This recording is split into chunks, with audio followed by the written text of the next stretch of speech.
Mesdames et messieurs les assesseurs, j'ai par ce silence convenu, j'allais dire obligé, qui confine au supplice, religieusement écouter le pamphlet du procureur général, si péniblement construit, si dérisoirement violent et si hâtivement conclu.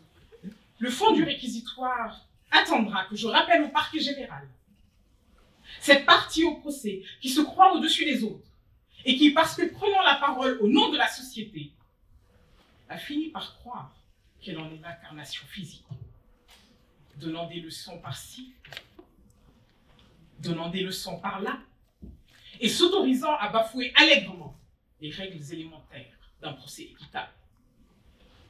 Car une partie qui communique son dossier et ses plaidoiries le jour de l'audience, comme l'on présente ses effets de voyage devant les limiers de la douane, est à l'image du plaideur angoissé par la rigueur du contradictoire, fâché avec la transparence et pensant défaire son adversaire par l'effet de surprise.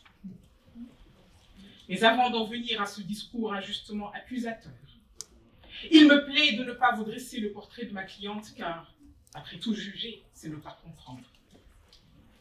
Comprendre la personne, son cheminement et son statut, mais également appréhender son expérience, son vécu et son histoire. N'est-ce pas là faire preuve d'humanisme, d'intelligence au moins émotionnelle?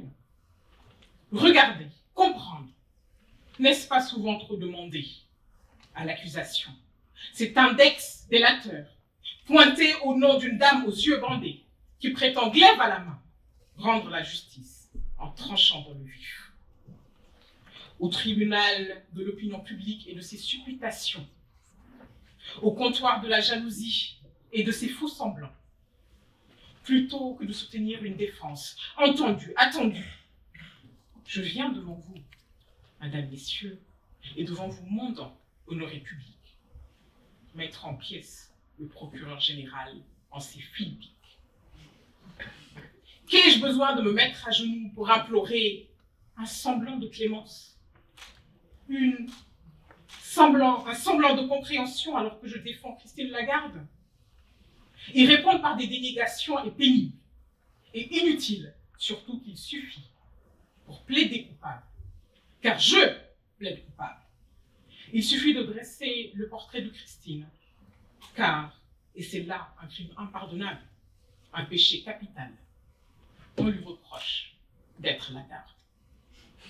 Celle que ni la prémonition, ni le destin ne décrivent mieux que sa carrière, ses combats, ses victoires, ses échecs, qui sont si liés à son pays devenu le monde, que chacun de nous se croit investi d'une parcelle de légitimité, du pouvoir de lui servir une sommation interpellative, si ce n'est une citation directe, devant le parquet de ses propres frustrations. L'accusé est le prototype ou l'archétype de femme que Simone de Beauvoir a voulu dépeindre lorsqu'elle l'affirmait. On ne naît pas femme, on le devient. Cette assertion à peine provocante sonne comme une ancienne, rythmée par le statut de la femme qui, depuis, hélas, si peu d'années, est au cœur des préoccupations sociales et sociétales. Vous pourriez être tenté de croire, mesdames, messieurs, que la personne que je suis, essentiellement féminine, fondamentalement féministe et radicalement attachée à la défense des droits de la femme, est entrée dans ce dossier comme on entre dans les ordres. En effet, quoi de plus simple pour une femme que de défendre la cause de son homologue du même genre? Et quoi de plus faux et de plus réducteur que de le croire?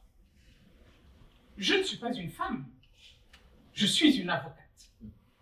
Et c'est un grand bonheur pour moi de prendre la parole pour être la voix de Madame Christine Lagarde, cette femme dont le nom est précurseur, évocateur, sinon provocateur. À la fois métaphore de l'avant-garde et oxymore de l'arrière-garde, Christine Larouette, comme son nom ne l'indique pas, a usé de ses compétences pour réaliser et pérenniser une ascension fulgurante qui la hissera à la tête du prestigieux cabinet Baker & McKenzie en tant que première femme à pourvoir le poste de présidente mondiale. Ça oui, je dois le confesser, c'est une faute de goût et ma cliente en est coupable. Christine a aussi perpétré, après une brillante préméditation scolaire et universitaire, la forfaiture d'endosser le costume de première femme ministre de l'économie et des finances, première femme directrice générale du Fonds monétaire international, puis de la Banque centrale européenne. Ça aussi, je le confesse, c'est une faute impardonnable. Les ascensions fulgurantes sont souvent réservées aux alpinistes, aux cyclistes et autres grimpeurs barbus. Je dois ainsi reconnaître que ça n'aide pas mon dossier, que Christine Lagarde soit déjà première partout, a fortiori qu'elle truste la pole position dans le monde de la haute finance, plutôt que de traîner sa très grande silhouette sur les podiums de défilés de mode, ou pour vanter les mérites de tel sac ou de tel produit de luxe. Subprimes, dettes souveraines et autres bulles spéculatives sont les Waterloo de la haute finance qui dépeignent Madame Christine Lagarde comme le fléau des temps modernes, laissant derrière elle champs de ruines, banquiers éplorés et traders remis dans la réalité concrète. Elle a même eu l'impudence de professer que le tableau aurait été différent si les Lehman Brothers avaient été des Lehman Sisters. Pourtant, moins de testostérone, moins d'ego, ça aide. C'est vainement alors que l'accusation tentera de clouer au pilori celle qui est source de lumière et d'espoir pour l'immense majorité de la gent féminine, coincée dans l'immanence de la procréation et des valeurs puritaines et rigoristes figées dans l'immobilisme social. Alors, au risque de faire des désillusionnés et des désenchantés, je ne réduirai pas ma cliente à son statut ou à sa condition de femme, ce d'autant que son parcours n'a pas distingué selon ce statut ni selon cette condition. Nous y voilà. Nous voilà au moment le plus pénible de la soirée. Ce moment durant lequel nous avons tous, avec impuissance, subi la comparaison malheureuse, gênante et hors de propos, faite par l'accusation qui a estimé perspicace et juste d'effectuer une analogie entre les financements octroyés par ma cliente et, tenez-vous bien, les effets causés par les drogues dures. Les pauvres, les miséreux, les toxicomanes ont ceci de commun qu'ils sont abandonnés à leur sort. Mais quelle idée que de les nomenclaturer pareil. La sécheresse, les guerres, le réchauffement climatique et ses corollaires créent des disparités si grandes entre les peuples et les pays qu'il est presque impossible de plaindre ceux qui n'ont pas de visage, qui n'ont pas de nom, ou qui peut-être ne sont plus humains. Un homme qui a faim n'est pas un toxicomane par destination, ni un dealer par anticipation. Un homme qui a faim n'a pas besoin d'une cure pour se soigner, ni d'une dose pour se shooter, car la vie n'est pas un spectacle, car une mère de douleur n'est pas un proscénium, car un homme qui crie n'est pas un ours qui danse, monsieur le procureur. Pas plus que le FMI n'est un cartel, ma cliente n'est pas une baronne de la drogue, toute faune qui devrait occuper vos journées et remplir vos prisons. Alors oui, ma cliente est coupable. Coupable d'avoir dans un monde où l'argent est maître, absolu, au pouvoir infini, mis à la disposition des nations, naguère appelé le tiers-monde, un moyen d'échange universel qui fonde le capital et charpente la richesse.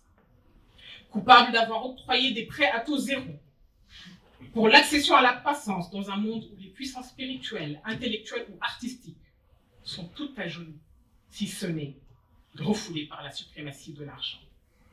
Coupable de ne susciter que la colère de l'envie, de ne se formater au code de la bien-pensance et de n'être coupable d'aucun délit prévu par le code pénal. Convoquée au tribunal de la moralisation, ma mandante serait responsable de tous les maux qui gangrènent l'économie et la stabilité financière de nos pays.